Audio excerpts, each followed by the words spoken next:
ভাবি, হ্যাঁ ভাইয়া এরম কি খিলা দিন দিন এরম একবার সিকনার সেক্সি হয়ে যাইতেছেন।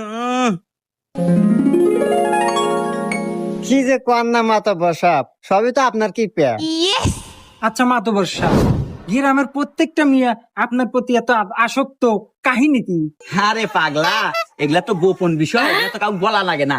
তারপরে দুজন শুনতে চাইলি আমার কাছের লোক তো বলাই যায়। শোন, তুই সকালে ঘুম থেকে উঠেই তুই যে মিয়ার এদের মুখের উপর যেরকম কোমল স্পর্শ দিবি, দেখবি যে সেই মেয়েই তোর বস। তুই যা কবি তাই শুনবো। কেরি, আমার বউ তো আমার কথাই শুনে না, তাইলে মাতব্বরের বুদ্ধিমতো এই কাজটাই করে দেখি। হ্যাঁ, কে রে, সকাল হয়ে গেছে, আমার তো মনেই নাই। যাই, মাতব্বরের বুদ্ধিমতো কাজটা করি।